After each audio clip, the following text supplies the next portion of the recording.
আচ্ছা, আপনি এসেছেন ডায়মন্ড হারবার থেকে। আপনার কথা হলো দীর্ঘদিন আপনার স্ত্রীর সাথে মোটামুটি ভালো সম্পর্কই চলছিল।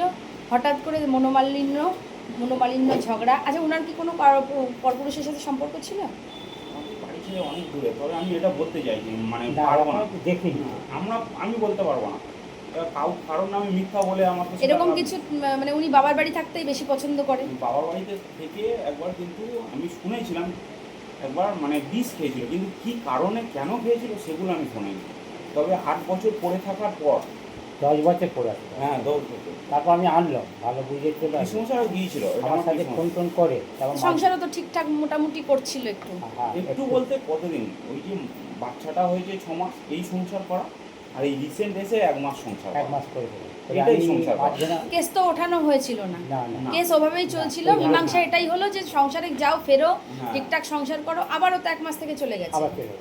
তো এরকম করে তো আর জীবন চলে না, না। মাঝখানে আমাকে ফোন করেছিল, তার আমি যেটা বলবো সেইটাই হবে। আমাকে বলছে তুই সংসার কী করবো? আমি দেখো, তুমি সংসার করো, করার পরে এবার যদি কিছু হয় আমি তারপরে শালাকে ভাইপোকে আমি বলবো, হুম। কিন্তু তুমি চলে যেও না। বলতে না, আমি আর করবো না, আমি কেস চলবে, আমি না মা সেটা তাহলে হবে না। তাহলে আমি এবারে আমার যেখানে আছে আমি তাহলে এবার কোনো কারণ গুটি টুকি ধরে আর তোমাকে বড়ো কেসের দিকে নিয়ে যাবো, আর না তো আমি অন্য একটা ব্যবস্থা নেবো। সেইখান থেকে আমার কাছে আর 1 মাস ফোন করে। ওর বাড়িতে কে কে আছে? ওর বাড়িতে মা বাবা আর মা ভাই বাবা আছে। আছে। ভাই বিয়ে করেছে? হ্যাঁ, এবারে হ্যাঁ, এই বিয়ে। তো রিসেন্ট বিয়ে হয়েছে। ওই শালার বিয়েতে যে যা হ্যাঁ, কর্তব্য সব পালন করলে, সব কিছু এমনকি করেছে। 1 সপ্তাহ আগে একটা ফি কিনে পাঠিয়ে দিলাম, সোনা দানা কিছু দিতে পারিনি, আমি পাঠিয়ে দিলাম। মানে কথা বলবেন? নাম লিখেছেন? আচ্ছা। তো এরকম ব্যাপার, আমি চাইছি কিছু একটা মীমাংসা কি করা, একটা যেখানে মীমাংসা হবে সেইটাই করবো। একদম পুরো ফাইনালি করে। ফোনটা দেখে আমি এখানে এসেছি, তারপর ওকে বললাম চল না বিয়েটা নিয়ে আপনার মানে অ্যাকচুয়ালি এইটাই- সব থেকে বড় ব্যাপার যেটা আমরা এখনো ভুল করি, আমাদের মানে মাথায় কাজ করে না।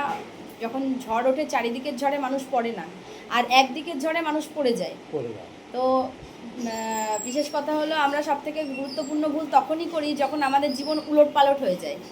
সেই সময় ভুল কিছু সিদ্ধান্ত আমাদের জীবনে ভুল হয়ে দাঁড়ায়। ওই যে ডিভোর্সের বিষয়টা, লেখাপড়ার বিষয়টা, এই যে পঞ্চায়েত লেখা, এইভাবে ডিভোর্স হয় না কোনোদিন। সবার আগে এটা জানতে হবে। এটা ঠিক আছে, হ্যাঁ, কিন্তু আজকে উনি যে কাগজটা দেয়নি বলে কিন্তু আজকে ওরা কোর্টে কেস করেছে। আমাকে যদি কেউ কিছু বলতো যে কি হয়েছে, তখন আমি কিন্তু বলতে পারতাম। আচ্ছা আচ্ছা আচ্ছা ভাই, আর একটা কথা ভুল, এটা আমি একটুখানি ইয়ে করে দিই। যদি কিনা ধরো তোমার একটা স্ট্যাম্পের উপর লেখা হলো, তোমাদের ছাড়পত্র হয়ে গেল, স্ট্যাম্পের উপর লিখলে একজন পঞ্চায়েত প্রধান থেকে এটা করেই দিল। আচ্ছা, সে 6 মাস পরে গিয়ে আবারও কাগজ সেটা বাদ দিয়ে, যেহেতু তোমার ডিভোর্স হয়ে গেছে, তুমি আনন্দেই নাচছো, বিয়েও করে ফেলেছো। না না না, বিয়ে করবো। আমি কথার কথা কথা বলছি, বলছি। বিয়েও ধরো করে ফেলেছো। তারপর কি হলো, 6 মাস পরে তোমার ওর কেস করে দিল।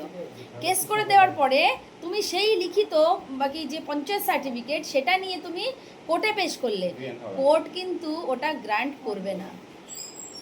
বুঝতে পেরেছেন? ওইভাবে ডিভোর্স হয় না। ডিভোর্স করাতে গেলে আপনাকে কোর্টের মাধ্যমে, উকিলবাবুর মাধ্যমে, কন্টিনিউ ডেট নিয়ে, হাজিরা দিয়ে, সই করে ডিভোর্স নিতে হবে। ওইভাবে কিন্তু ডিভোর্স হয় না। না, আমি তো সেটা চাইনি। আমি আমার যুক্তি হ্যাঁ, এখন- তুমি চেয়েছো তোমার বউ ফিরে আসুক, সংসার করুক ভালো মতো।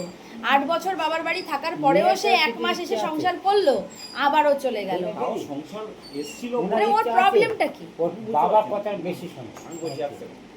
ও যে এসেছিল, যখনই বললো যে তোমার মা বাবার সঙ্গে আমার অ্যাডজাস্ট হচ্ছে না, অথচ মা বাবা গিয়ে ওকে নিয়ে এসছে, মা বাবা পিসি টিসমশাই গিয়ে নিয়ে এসছে। যখনই বললো অ্যাডজাস্ট হচ্ছে না, আমি কি করলাম, আমি বললাম ঠিক আছে, আমি তো ধরো সারাদিন বাইরে থাকি, পরিশ্রম করি, অ্যাডজাস্ট হচ্ছে না যখন বাড়িতে এসে একদম আমি অশান্তি শুনতে পারবো না, ঠিক আছে ওকে নিয়ে আলাদাই করলাম। মানে আলাদা করেও কোনো লাভ নেই, এক জায়গায় করেও কোনো লাভ নেই, তাহলে লাভটা কোথায় হচ্ছে আমি বুঝতে পারছি না। এটাই ব্যাপার। ঠিক আছে, আমার কাছে এসছো ভাই, আমি সবার জন্য শুধু চেষ্টা করি, আর কিছু না।